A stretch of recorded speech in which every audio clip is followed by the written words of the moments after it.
Hello guys, and welcome back to a new video and to a new NQ market review and trades recap. As always, I'm going to show you and explain to you the trades that I took, right? And also the potential opportunities that you could have taken, right? And how you can handle today's price action in the future. So for me, one of the hardest days ever, today's price action really pushed my limits.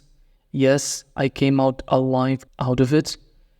2 trades, 2 are in total, but by the end of the day, the mental energy was at an all-time low. So as you can see, the first trade was around 10:30.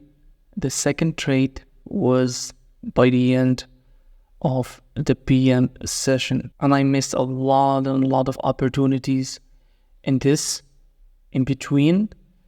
Most of the times, price didn't give me an entry. One of the hardest days and also one of the most informative days ever. I learned a lot about the market and about myself. So let's just get into it. So how you can deal with this big expansion days, how you can deal with them by simply not looking at the left, right? Just follow the chart. When you see price is giving you small pullbacks, shallow pullbacks, and then a huge leg after that, right? So as you can see, huge expansion, shallow pullback, a huge expansion, shallow pullback, a huge expansion, shallow pullback.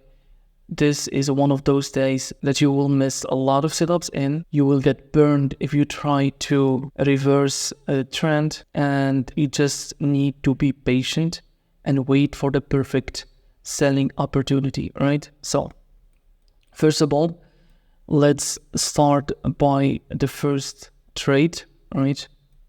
It was right here. So what do we have right here, right? What did I see in order for me to take this setup? As always, my strategy, it is simply a zone. We need to see a zone, right? We need to see a sweep on a certain high. In this case, we have the sweep on these 2 highs, right? Let me get this out of the way. So here we go. We swept these 2 highs, equal highs, with this candle, and then we need to wait for the body closure below the candle that caused the sweep, right? And as you can see, we have that here, return back into this, and I took my entry at the beginning of the candle. Why is that? I'm going to tell you why, but let me show you first of all this one. So this candle swept this, closed back inside the range, and also topped this candle right here. So what is this candle? If you look to the left, you can see that this candle swept these 2 highs right here, all right, and closed back inside the range. And then we have the CSS confirmation, which is simply this candle closed below the candle that caused the sweep, right? So we have our model right here, and then one more time the model presented itself out of this model. So we have a nested setup. I don't know if that's the right word, but this is one of the highest probability trades ever for me personally when I see my model happening twice. So this first trade was here and it was beautiful. So why didn't I wait for a deeper pullback in this one? For 2 main reasons. The first one is that we are in, as I said, those days that the trend is too strong. We won't get deep pullbacks. So I entered the moment we return back inside this candle. After each sweep, you can expect a meltdown, just like it happened right here. As you can see, sweep, and then the price just traded to the downside quickly, and then the pullback, as you can see, choppy pullbacks, smooth expansion, and then the choppy pullback. So you don't want to buy from here.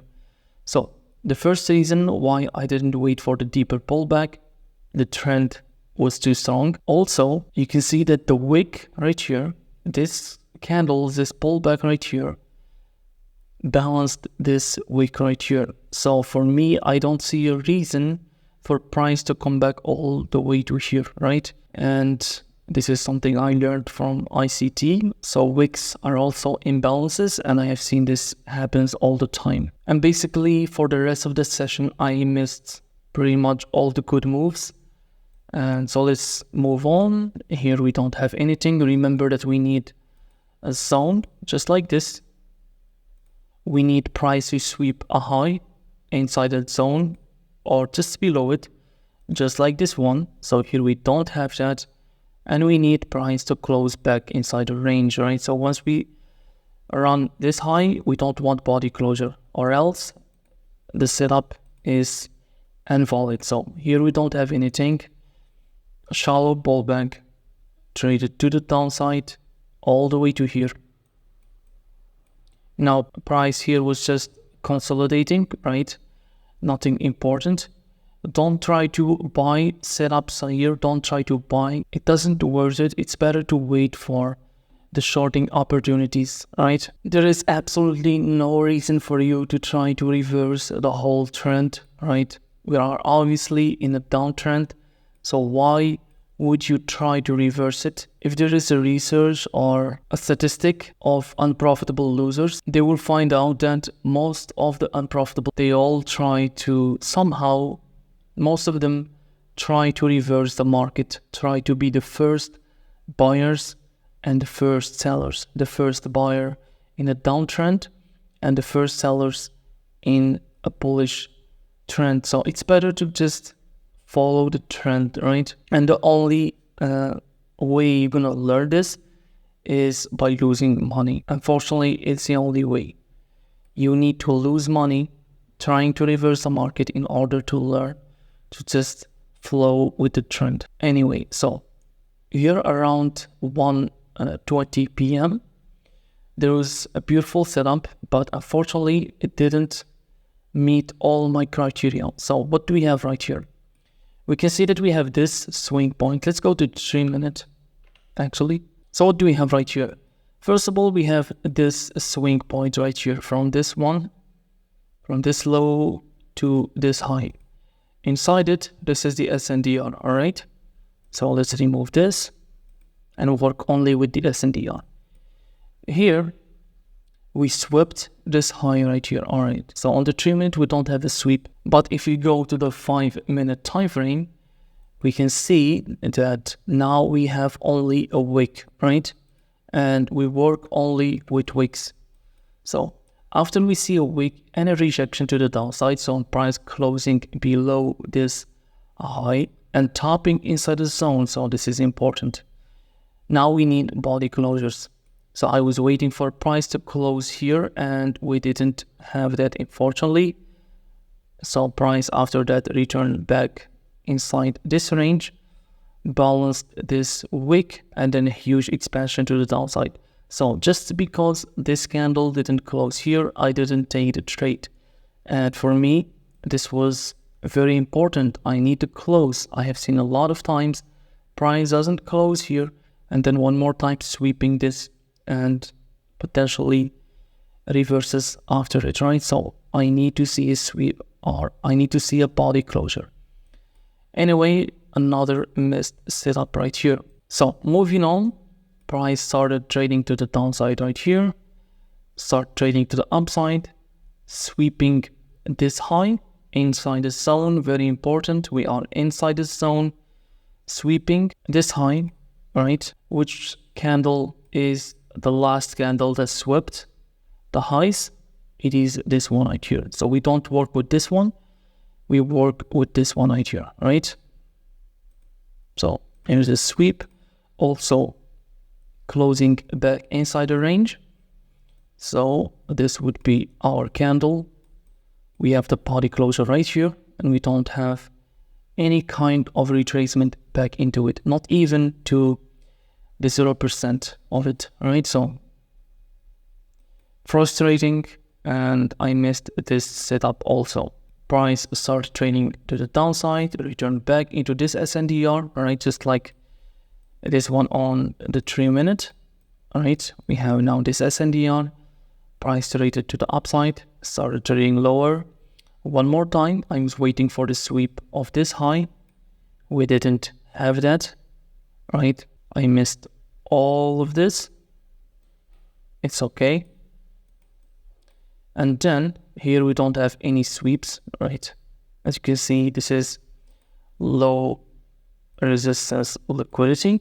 You can expect these to be run in the future. You don't want to sell when you have these above you. You don't want to do that. So you wait for these to be liquidated, potentially tapping into this zone, but we don't have any rejection or wicks closing back inside the range. We don't have any of that, so we just follow price.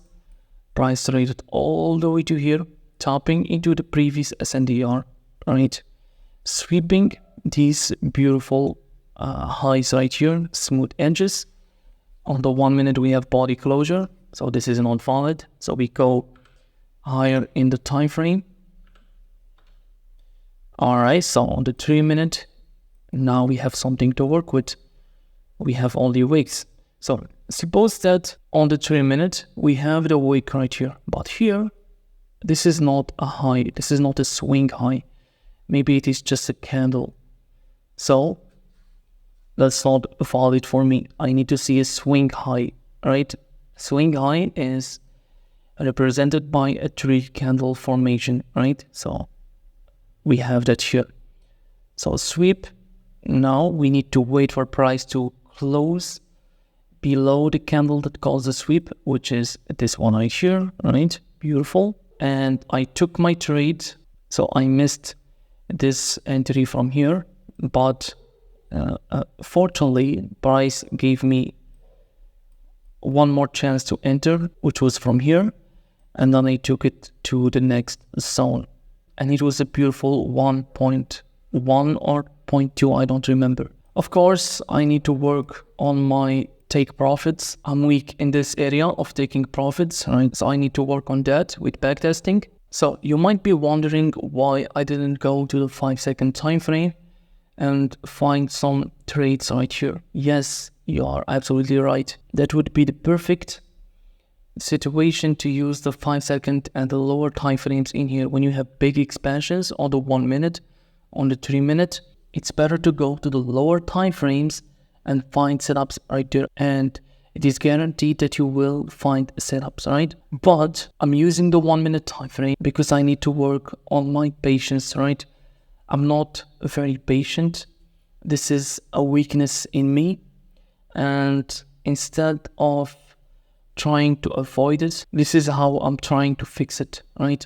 By putting myself in situations where it requires patience, right? And today, price action really tested my patience. And I believe that after today, I would be way better than the previous weeks, right? At waiting to wait for my setup, because I know that not a lot of times I will face this kind of price action, right? So if I was able to wait for like, I don't know, 5 or 6 hours between the first setup and the second setup, now I can easily wait for 1 hour and a half or 2 hours for the next setup. So don't try to avoid your point of weakness. Try to address it, work on it, and learn from your mistakes. So I believe this is the end of this video. If you have any kind of questions, DM me on my Twitter account or leave a comment down below, and I will answer you as soon as I can. Now happy trading and good luck.